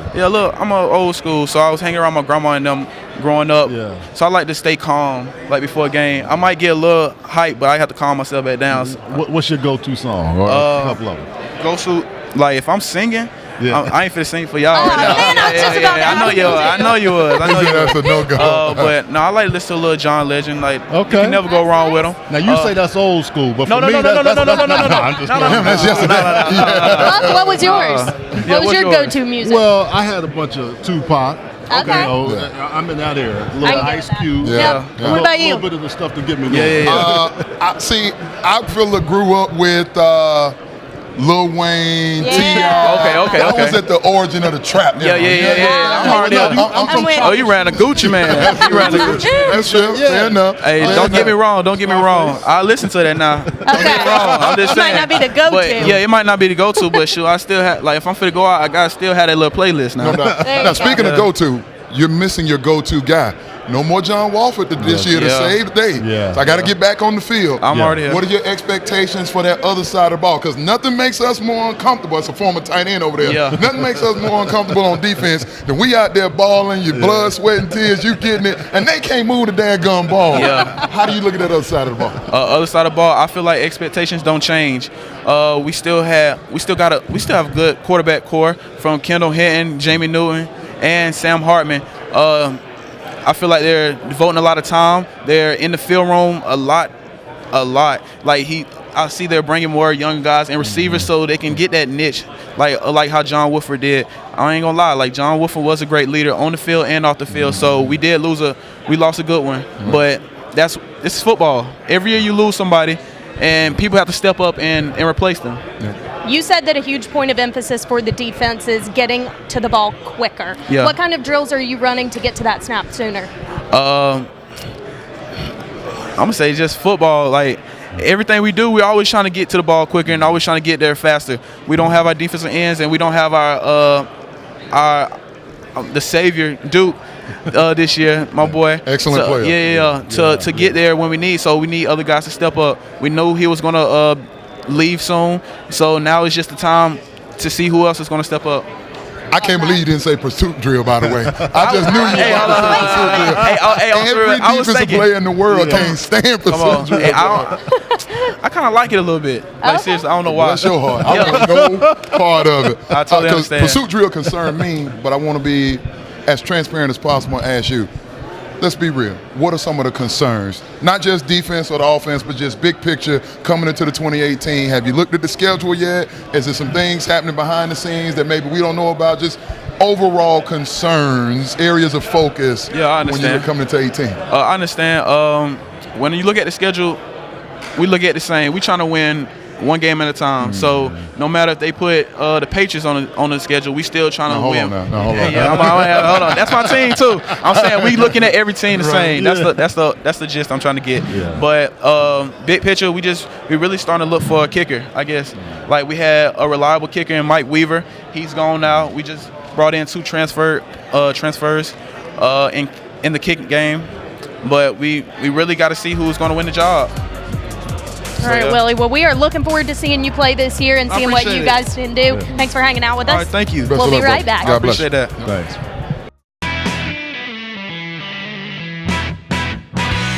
All right, welcome back to Talking About Sports. We have our great food here at the Dilworth Neighborhood Grill. Steak nachos, some Mediterranean wings. The Wisconsin Bucky Badger beer cheese. Want to thank James King and the Dilworth Neighborhood Grill. Always have good food here at the Dilworth Neighborhood Grill, right? You want to watch this coming up right now? I saw this. Oh, yeah. I ain't fighting no more. I'm about to watch this food come in. Right on, right on. Charlie Leonard won his title on ABC. Great food as always here at the And Dilworth Neighborhood Grill. Got the Reggie Walker William Wilson wings here. Man.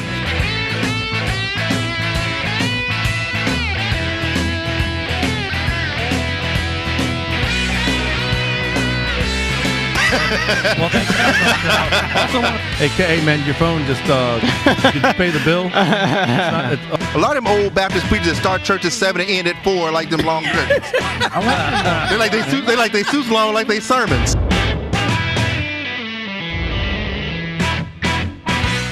You can't even wait, JT.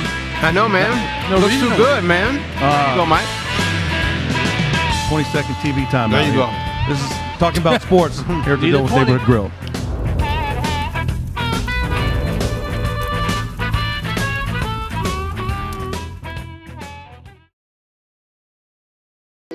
Welcome back to Talking About Sports. We've got a couple Carolina schools to talk about. Let's start with NC State, most notably Ryan Finley. Last year, one of the most efficient passers, completed 65% of his passes. Reggie, what do you like about him?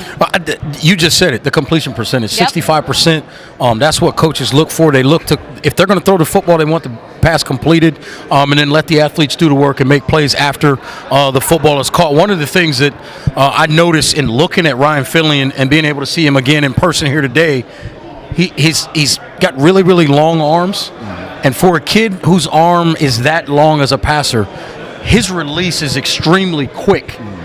To have such a, what you would think would be a lengthy delivery because of how long his arms are. I think that's going to be the key. That team is going to go clearly as far as Ryan Finley takes them. Stephen Lewis, Kelvin Harmon, they've got some weapons, but defense is what concerns me a little bit with all the guys. Bradley Chubb leaving, some of the other things that have happened with that side of the ball. B.J. Hill, all those seniors leave.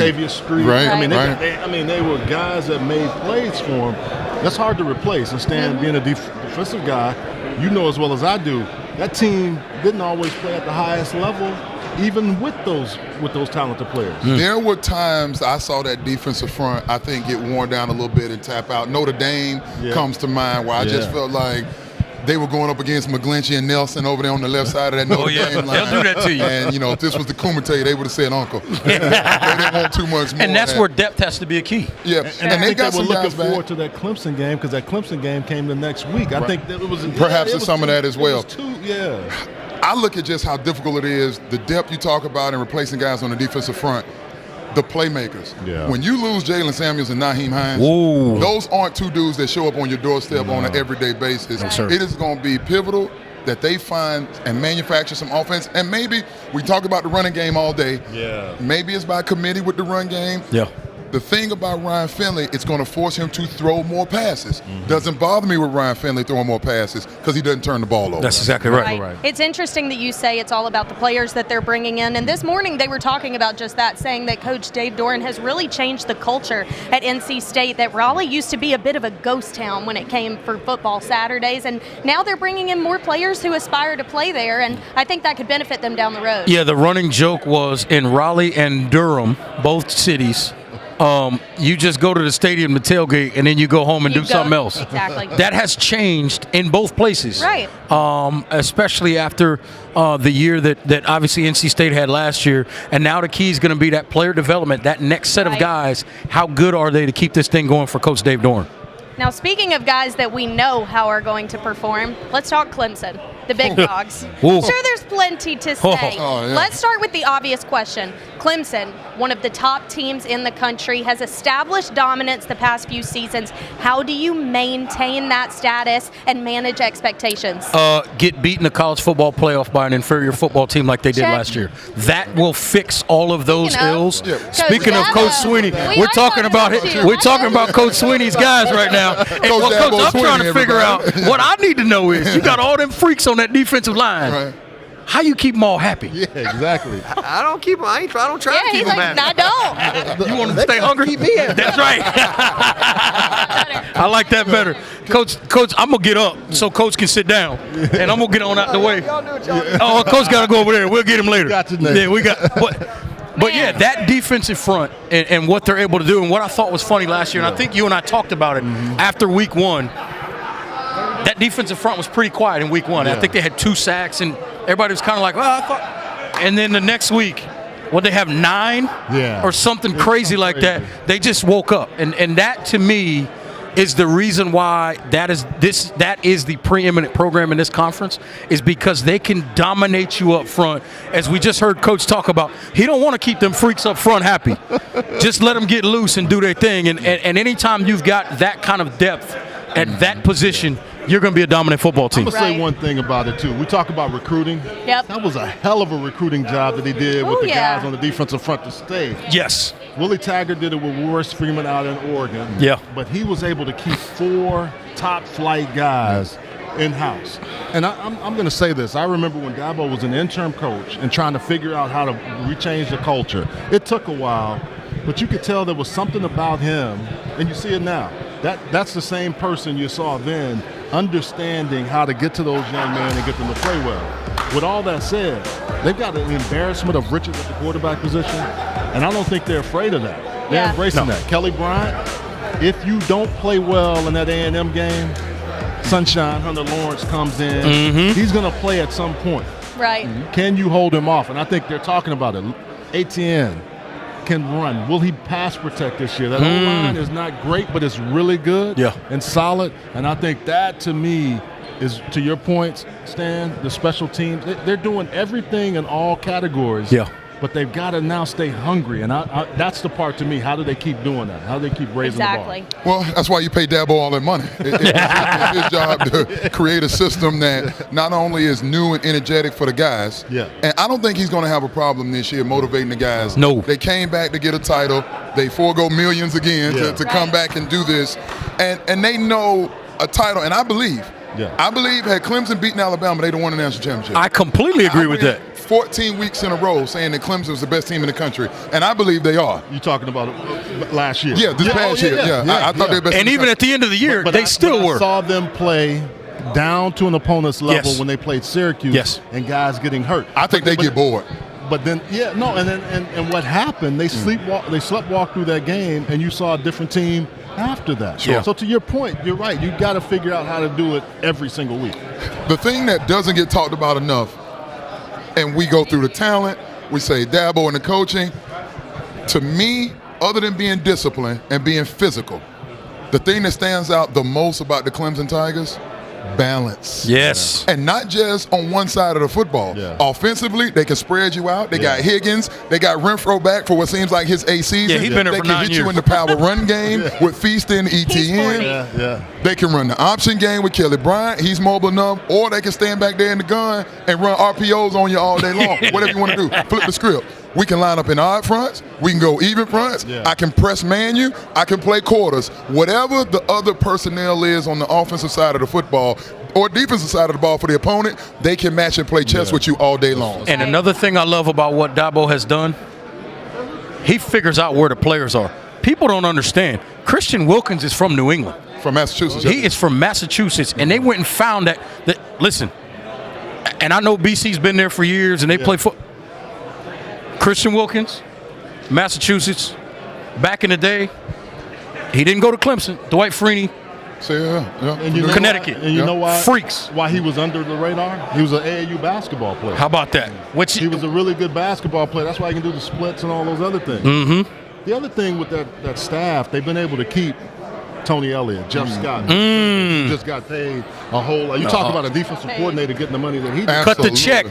So those are the kind of things you see. Now, the other thing that I remember talking to Dabo a couple of years ago was that every year they take 5 plays and they show the whole team where they may have done better.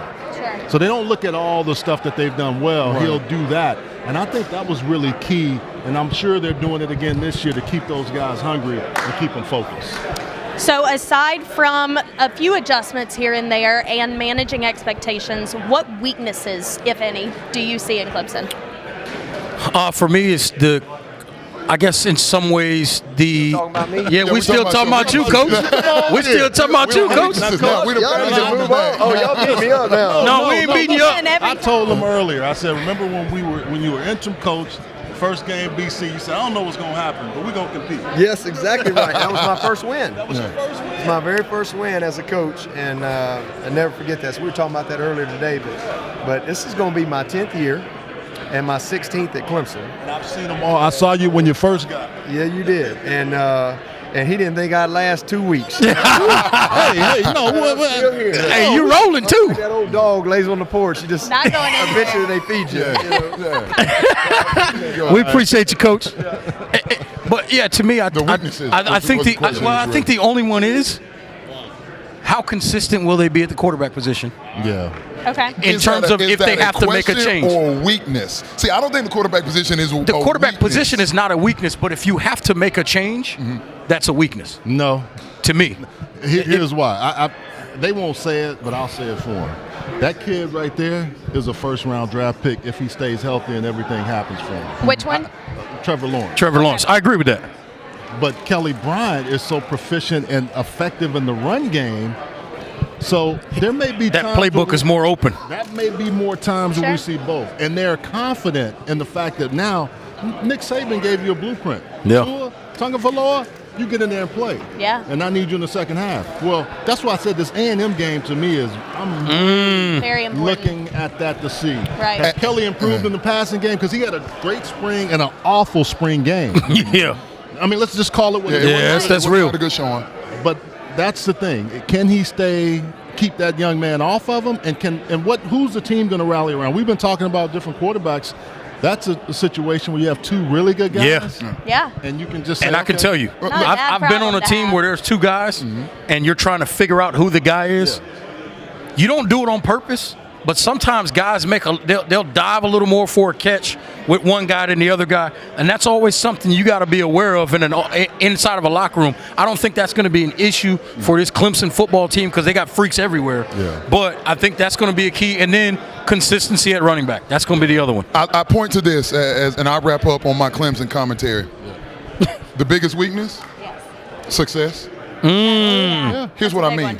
Preach. You ever seen something with Alabama, and we don't talk about this enough? No.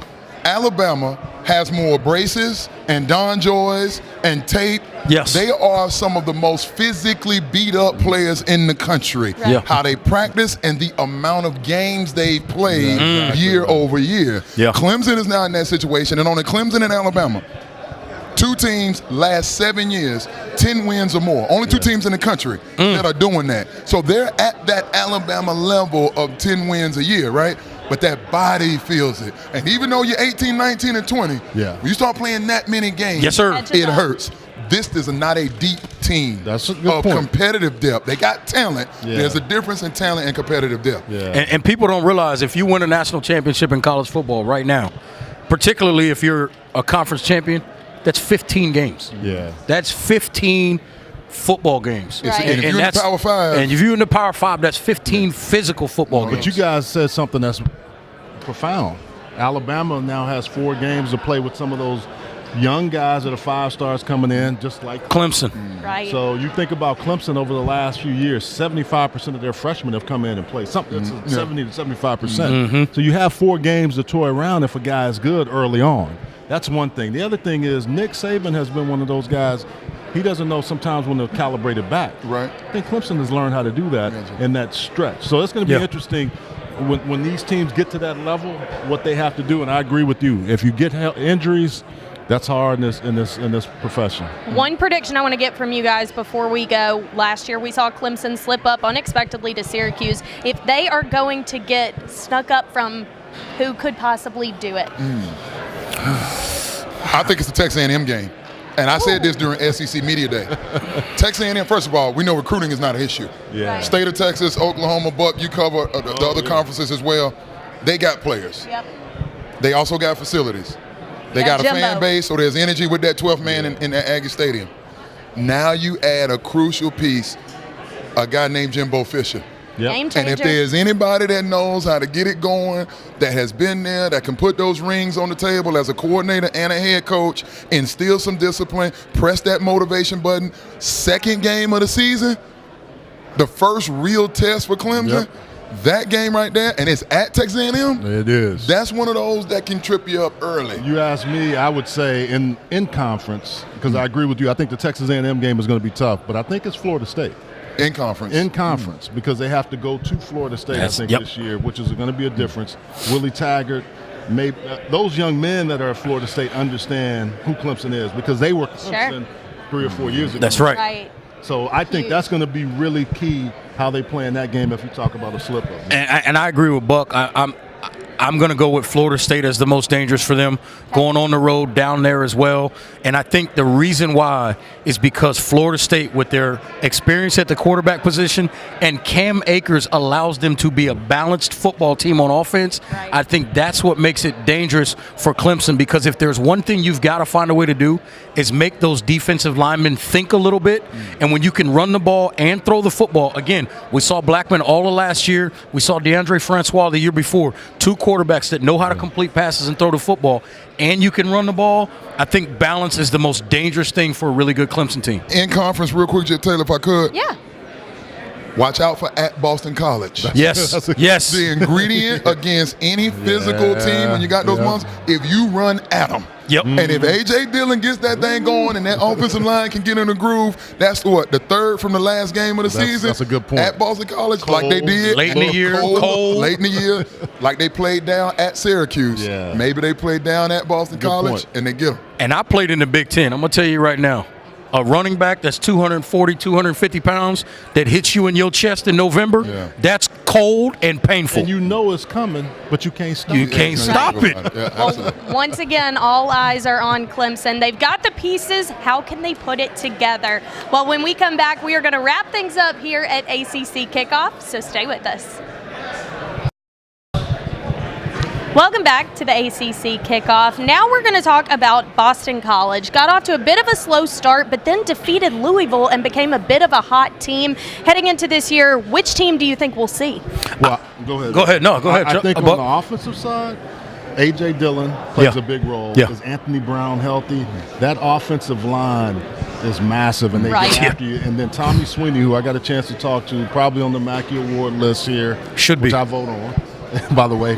I think the one thing for them is their ability to play in tight spaces and then Kobe White on the outside. Yeah. Because their offensive line, they've done a really good job of getting dudes there, and that's what Adazio has been trying to recruit and get them better on the offensive side. Speaking of dudes, I'm going to go to the defensive side of the ball. Unfortunately for Zach Allen, as good a player as he is, and he's on a lot of lists. As he should be. As he should be as a first-teamer in the ACC in terms of defensive linemen. He's out there by himself because the other three guys come from Clemson. And that tells you how good that Clemson group is. Ray is going to be pretty good. But what that tells you is his ability to potentially unseat one of those guys at Clemson on the defensive line, that tells you how good he is. That also tells you how good this defense can be. My one question, you mentioned the Louisville game from last year. My issue with that football team, as much as I loved Lamar Jackson had a field day in that fourth quarter and almost came back and won that football game. Right. They've got to be better. That defense has got to be better about finishing games, finishing fourth quarters, and closing out opponents. Dino Babers back here. Yes, you saw how fast he got out of there. Yeah. That's the orange flash right there. I'm going to stay on the defensive side of the football, and so everything that you just said, Reggie, about that defensive front led by Zach Allen, I think it's going to be critical. Boston College doesn't get huge chunk plays. No. So it's going to be important that they be efficient in the red area. Yep. They have a tendency to bow up in the red area on defense. Yes. If they can get up on an opponent, A.J. Dillon and that offensive line buck can wear folks down, make opponents throw. The reason that's important, Lucas Dennis and Will Harris, both safeties, especially Lucas Dennis. He's a guy that has Sunday potential. They can be ball hogs back there and go play free, make plays on the ball, which allows Zach Allen to tee off a pass rusher's dream. Yeah, absolutely. And then the other piece of that, we talked about A.J. Dillon. Listen, this is a kid that ran for almost 1,500 yards, over 1,500 yards last year. That's what BC does. They are physical. They beat you up in a phone booth, and they run the football down your throat. And they've been doing this for years. They had a 2,000-yard rusher a few years ago. That's what BC does. They play really good, solid defense, and they run the football and pound you into submission. Guys, I'll tell you this about A.J. Dillon. I've seen a lot of really physical running backs, but I've never seen guys able to take linebackers and throw them like Reggie White would do offensive tackles. He did it multiple times, and as a young man, he's physical. He's not always looking for contact, but if you look him up, he's going to give you everything you got. You know what, guys? Now we've talked about all of the teams here for Media Day, and we've talked about intensity, aggression, talent, size, the conference as a whole. How stacked is it? I think it's loaded. I will say this, and some people may argue with me on this. I will say from top to bottom, this is the deepest league Interesting. potentially in college football if everybody plays to potential. Now, again, we're talking potential. Sure. But this is potentially the deepest league because when you think about a place like BC, most people don't look at them as a high-level or division-winning team in this conference, but they will pound you. We've talked about Virginia. We've talked about some of the teams that many feel are closer to the bottom of the conference, but they are better than people think. The athletes are in the conference. What I think this conference has done better clearly than any other conference in their ascent to catch the SEC is get better in the trenches. The ACC offensive and defensive lines have gotten much better, particularly on the defensive side of the football. Right. So Stan played in this league. I've called this league a long time, back when they had I'm aging myself, but Calvin Johnson was here. Chris Long was here. Yeah. And this was the genesis when all those guys were going to the league. Russell Wilson before he left and went on to Wisconsin. And the one thing that always impressed me about the ACC, whether you went to any of these different places, was that they had really good talent, but teams you would mark on your calendar as, I can beat this team. Yeah. You can't do that anymore. That'll bite you. You cannot do that, and I think that's the real key. Wake Forest, when Jim Grove was there, they were consistent. Florida State had fallen off. Now you have Clemson and Florida State battling for that top position, and Clemson is the top dog. Sure. But everybody else is trying to get up there and get them, and I think that's the one thing, Reggie, you said it best. The trenches and the skill play have all caught up together, and that's why they're so competitive when they play out of conference. Right. I think it's real simple, and I fight this fight in Atlanta all the time when I'm on radio down there in 92.9 The Game. Over the last 5 years, the ACC is clearly the best conference in the country, right? Now, other conferences like Alabama, because that's really a conference by themselves. That's it. Now, I know they have affiliation with the rest of the South. Right. It's really Tuscaloosa, the flagship university. Be careful, you sit next to Miss War Eagle. In all seriousness, though, if you look at the head-to-head, ACC, SEC the last 5 years, ACC 24, SEC 20. The reason? Coaches. In comes Mark Richt, Dino Babers. Bronco Mendenhall is one of the best coaches in the country. Yes, he is. Look at what he did. 11 straight bowl games at BYU. Larry Fedora took the step up coming. Even what Dave Dorn has now done at NC State. The coaching has gotten significantly better. What's the next step? Resources. The resources being pumped into ACC. Virginia now has an indoor facility. Virginia Tech has stepped up. Funds going into Georgia Tech's facility as well. Syracuse. And by the way, Duke has just finished the renovation of their football stadium. Wallace Wade Stadium. How about that? Right. When you add coaches have a vision and a plan. They're going to go get the kids. You get the kids, coaches develop, fans come, fans pay money.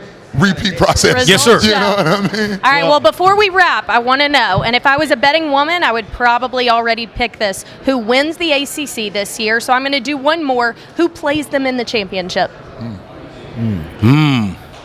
It's not that hard for me. Okay, Stan, you go first. You go first. Look, this is going to be a rematch. This is Clemson and Miami all over again. Okay. Those are clearly the two best teams in the conference. Clemson may slip up and lose a regular season game. But they're going to be here in Charlotte playing for the championship. Somebody's got to show me. I think Virginia Tech takes a step back. I don't think the Tar Heels are ready. So I look over there in the Coastal. I don't think Pitt's ready. To me, Georgia Tech is the only team kind of by default and the way they play. This is the kind of year they could sleep up and nip you in the heels. It's Miami to me. Okay, Miami, Clemson, and who wins? Clemson wins. All right. The reason why I was sort of frozen is because I knew what you were alluding to, but I disagreed with that. I do agree it's going to be the same two teams. I think the Canes win the ACC this year. You heard it here I'll first, take the people. Canes behind Rozier to find a way to win the ACC this year. I hate to agree with Stan, but I think he's right. I think you hate to agree with me? I think Clemson wins it. Okay. Just on the heels of that defensive front, and by that time, we will know a lot about Trevor Lawrence and the Kelly Bryant saga, because I don't think it's a bad thing for them. They know now the blueprint on how to manage that, and I think their defense is going to be salty again this year. They are. I think Clemson wins it. And to your point, Stan, the one thing for them is how do they stay focused through the whole year? Because we've seen Clemson every year, and we've seen Alabama take a week off where they're not quite sharp. I'm curious to see how they do this year, because it's hard to go undefeated. I think people think it's easy. No, it's not easy. They win the ACC and they go play in the thing that gives me confidence with Clemson, Taylor, they haven't been in this position before. Sure. They've been building the pipeline to come up short. Then Deshaun gets over the hump. Right. Most people consider Clemson one of the top 1 or 2 teams in the country by talent. And it didn't happen for them last year. They allowed an inferior Alabama team to beat them in the college football playoff. I think that's the motivator that Dabo can play on all season long. Those guys forego millions of dollars to come back to get another title. That's going to be pivotal for them moving forward. And for me, the reason why I say Miami is for a lot of what we just talked about with Clemson. But at the end of the day, this league will get 2 teams in the playoff. Wow. I think Miami and Clemson go to the college football playoff. Wow. Okay. Man, I'm glad we have this on tape. And it would not shock me if there's another conference championship rematch in the playoff.